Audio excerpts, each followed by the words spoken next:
was, how do you see yourself? How do you see yourself when you are engaged amongst people that are not like you? They don't share the same God as you.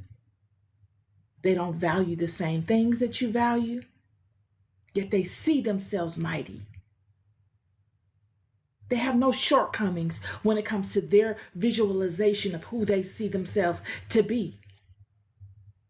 And when you have two people standing in front of one another, the one that sees themselves worthy is the one that prevails. The children of Anak were not concerned about these 12 in their land. But all 10 came back, and only 2 came back with a worthy word.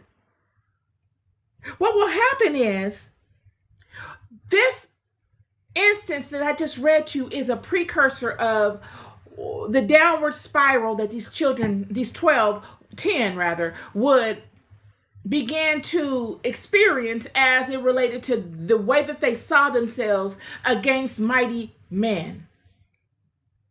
Who are the children of Anak? Let's get to that. I got something for you today, a little treat.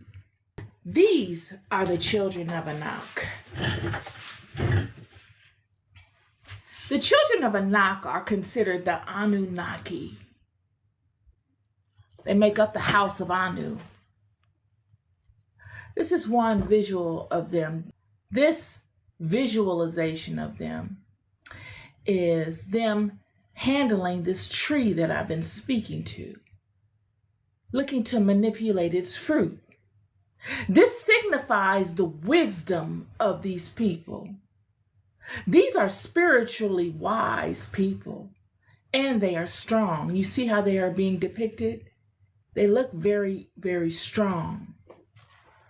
It's not physical strength that they have. It's strength in wisdom, ingenuity. They have strength as it relates to them being able to manage situations. They're a mighty kingdom of people. This is another picture of them, a broader view of the previous picture.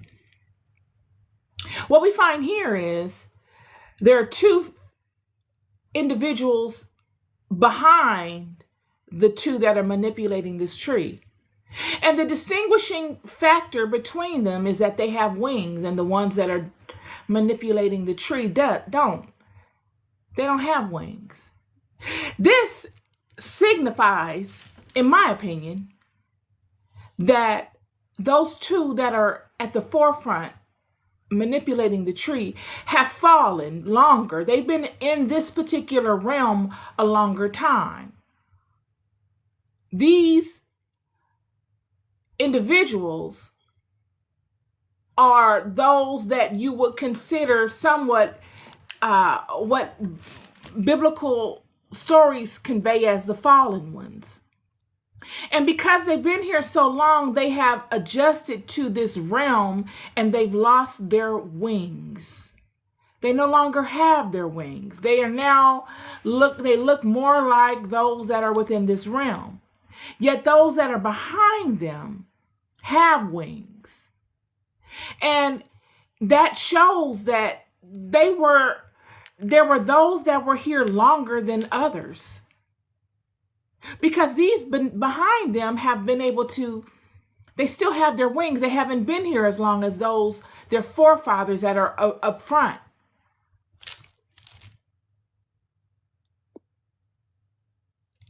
These are further pictures of them. These are the giants. When you see them on this seat, this is a giant individual. And these are people serving them.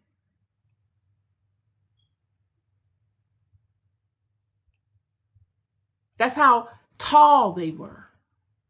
Giants.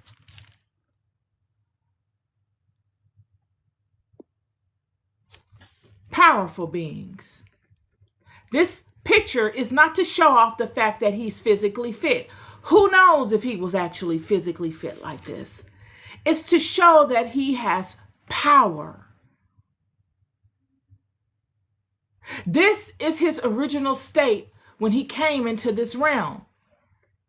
He came from another realm, wings being symbolic to that.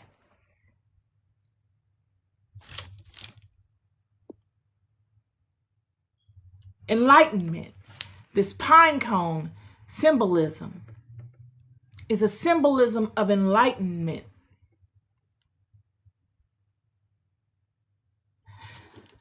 Wisdom. I'm not going to stay on this too long, but I needed you to see this. What you see here is the fruit in his hand. This individual is extremely tall. We've already established that. He's very, very tall. These are giants. So for him to hold this cluster of figs, I'm assuming this is what this is, would make the figs be extremely large as well. This is why God said, bring the fruit back.